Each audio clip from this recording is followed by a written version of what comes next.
Hello everyone, welcome to back my channel. I hope everyone is having a wonderful day. Before starting the video, please go ahead and hit the subscribe button and give this video a thumbs up. It never should have happened. The Young and the Restless, Cassie Newman never should have lied to her parents that she was going to a movie when she was really sneaking off to a party being thrown by older kids.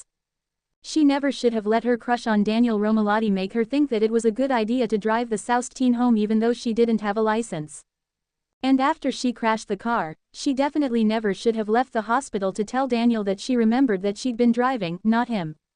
Unfortunately, all of those things happened, culminating in the March 24, 2005, death of Sharon and Nick's daughter, played since 1997 by Emmy winner Cameron Grimes. "I couldn't get through that scene without crying," she told Soaps in Depth in 2020. "I was on the deathbed, trying to force my tears out and to not breathe, because I was supposed to be dead. When at last the director yelled, 'Cut!' the cast and crew wiped away their own tears to applaud. But I'm 14 years old and sobbing," continued the actress, who now plays Cassie's surprise twin, Mariah. "I'm like, I just want to go home. It was a sad, sad day. And one that was followed by so many others." In the aftermath of Cassie's demise, Sharon and Nick's marriage was never the same. She gravitated toward Brad Carlton, he, toward Phyllis Summers. The Newmans would reunite time and again over the years, but the pall cast upon their relationship by Cassie's passing would never quite go away. It was a wound that simply couldn't, heal. On this somber occasion, rather than wallow in grief, maybe you can perk up by perusing the below photo gallery, which revisits highlights of Grimes' entire Young and Restless run, from her death as Cassie to her resurrection as Mariah. Young and Restless heartbreak. "I couldn't get through that scene without crying. They say acting is just pretending, but that day, it didn't feel like pretending at all. The set lights were as hot as always, a hum in the background that had become white noise to me. The cameras rolled silently, lenses watching, blinking like quiet eyes in a world of make-believe. But none of that mattered when I stood in front of her, Jenna, her eyes already glossed over with tears that mirrored mine. It was just a scene, they reminded me. Just lines. Just stage directions. But heartbreak doesn't follow scripts, and neither did mine. I had landed the role of Casey on The Young and the Restless straight out of drama school, fresh-faced, eager, a little too sure of myself. It was the kind of break actors dream about. A recurring role, solid writing, and enough airtime to matter. My character was charming, complicated, carrying the perfect amount of brooding energy. The audience loved Casey, or at least, they did until we broke him. The writers had given me a storyline that promised depth. Casey falls in love with a woman who's supposed to be out of reach. Enter Amelia, played by Jenna Hayes. She was older than me by a few years, both in character and in real life, and she was the kind of actress who didn't just read her lines, she inhabited them. From the moment we rehearsed our first scene together, I felt something click. Jenna had this energy, raw, magnetic, a current you couldn't resist. Our characters weren't meant to last more than a few episodes, just a brief, doomed romance arc. But something happened on screen. The chemistry was undeniable. Fan letters poured in. Twitter exploded. The producers extended our story. Then they gave us the heartbreak. "You sure you're good to do this?" the director asked me before the big breakup scene. I nodded. I was a professional, wasn't I? I'd cried on cue a dozen times before. What was one more?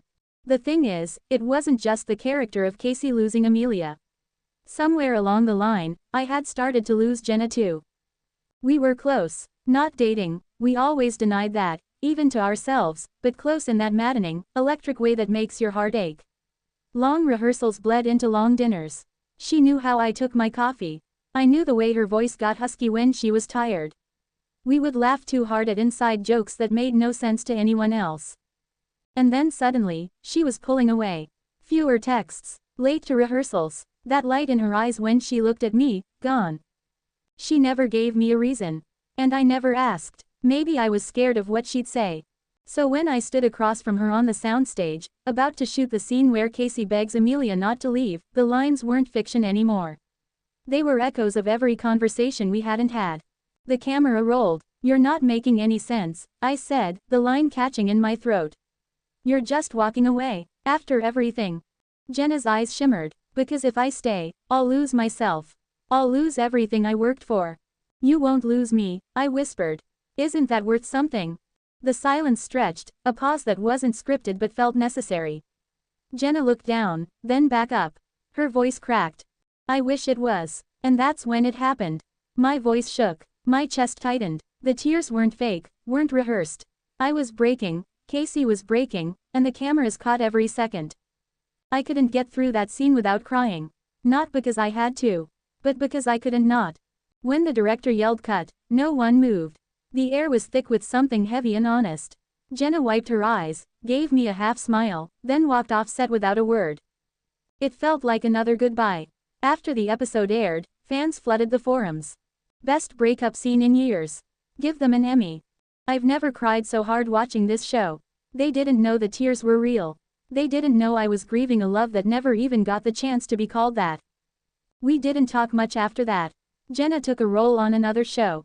I stayed on Y&R, my character spiraling the way I did in real life for a while. I tried to replace her, both on screen and off. No one stuck. A few months later, I ran into her at a network event. She was radiant, surrounded by people, laughing. Our eyes met across the room. She waved. I waved back. That was it. It was then I realized that not all heartbreaks come from relationships that end. Some come from the ones that never began. Years have passed now. I've done other roles, other loves, other heartbreaks. But nothing ever hit as hard as that scene with Jenna. I've watched it only once since.